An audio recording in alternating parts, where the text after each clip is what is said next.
Thank you so much. Rajababu గారు మాట్లాడతారు ఇప్పుడు. నాగేంద్ర కుమార్ మాట్లాడిన తర్వాత తుఫాన్ ముందు వాకిట్లో అలుకు జల్లిలాగా ఉంటుంది. సో ఈ సినిమా విషయానికి వస్తే, స్వాగ్ విషయానికి వస్తే,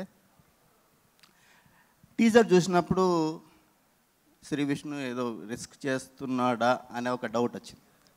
ట్రైలర్తోనే ఆ డౌట్ కొంత క్లారిటీ వచ్చింది.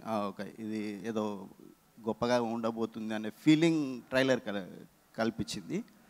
సినిమాకి వెళ్ళాక అంతకుముందు ఇంటర్వ్యూలో మాట్లాడుతున్నప్పుడు శ్రీ విష్ణు చాలా కాన్ఫిడెంట్గా, చాలా ఎంత అంటే ఈ సినిమా చూడండి మీరే అన్నట్టు చెప్పాడు, చాలా కాన్ఫిడెంట్గా. సినిమా థియేటర్కి వెళ్ళిన తర్వాత ఒక్కొక్క పాత్ర తను చూస్తుంటే ఇతనిలో కాన్ఫిడెన్స్ కారణం ఇదా, ఒక భవభూతి కానీ, యయాతి కానీ, సో విభూతి కానీ, అసలు ఏ పాత్రకు ఒక పోలిక లేని పాత్రలను చాలా అద్భుతంగా చేశాడు. అంటే ఇలా శ్రీ విష్ణు ఉన్న స్టేజ్లో చాలా సింపుల్గా తన ఇమేజ్కి, తన పరిధిలో ఉండే సబ్జెక్ట్స్ చేసుకుంటే చాలా సులభమని అందరు ఆలోచిస్తారు. అలా చేస్తే శ్రీ విష్ణు ఎందుకవుతాడు? ఒక సామాజ వర్గం, మొన్న వచ్చిన స్వాగ్ వర్క్. సో గతంలో ఎన్టీఆర్, ఏఎన్ఆర్, కమల్ హాసన్ వాళ్ళంతా ఇలాంటి వినూత్నంగా, విభిన్నంగా పాత్రలను ఎంచుకోవడం వల్లే వాళ్ళు ఈరోజు ఎన్టీఆర్, ఏఎన్ఆర్, కమల్ హాసన్ అని గుర్తుపెట్టుకుంటున్నారు. రేపటి తరంలో శ్రీ విష్ణుకి అలాంటి గొప్ప పేరు వస్తుంది ఈ స్వాగ్ సినిమా చూసిన తర్వాత.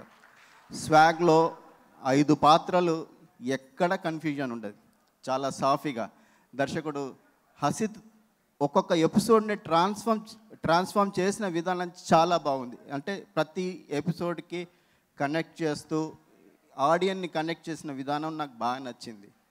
ముఖ్యంగా యయాతి క్యారెక్టర్ ఆ ఎపిసోడ్లో కానీ, తర్వాత విభూతి క్యారెక్టర్ కానీ చాలా అద్భుతంగా పోషించాడు.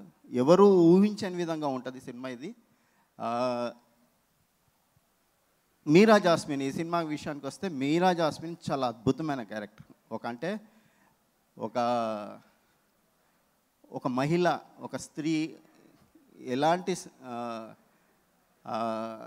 కష్టాల్ని ఎదుర్కొని ఒక బిడ్డకు జన్మనిస్తుంది, అలాంటి ఒక పాత్ర చాలా అద్భుతంగా ఉంది. ఆ థియేటర్లో చూస్తేనే ఆ అనుభూతి గొప్పగా ఉంటుంది. సో విష్ణుతో మాట్లాడినప్పుడు ఒక పాయింట్ మాట్లాడినప్పుడు హసిత్ రైటింగ్ స్టైల్ చాలా బాగుంటుంది.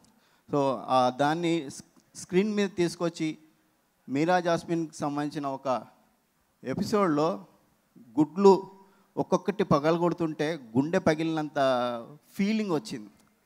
దాన్ని అట్లా తెర మీద చూపించిన విధానం చాలా బాగుందండి. ఈ సినిమా చాలా బాగుంది. విశ్వప్రసాద్ గారి టేస్ట్కి ఇది ఒక నిదర్శనం. ఆయన ఎంత వస్తుంది, ఏమొస్తుంది అని కాకుండా ప్రేక్షకులకి ఒక మంచి సినిమా అందించాలి అనే ఒక టేస్ట్ ఉంటుంది కదా, ఆ విశ్వప్రసాద్కి హ్యాట్స్ ఆఫ్ అండి. Thank you. ఒక మంచి సినిమాని అందించారు. థ్యాంక్ యూ అండి. థ్యాంక్ యూ రాజబాబు గారు. Thank you so much. వెళ్తూ వెళ్తూ లక్ష్మికి ఇచ్చారా? ఆడియన్స్కి ఉన్నాయి, వస్తుంది.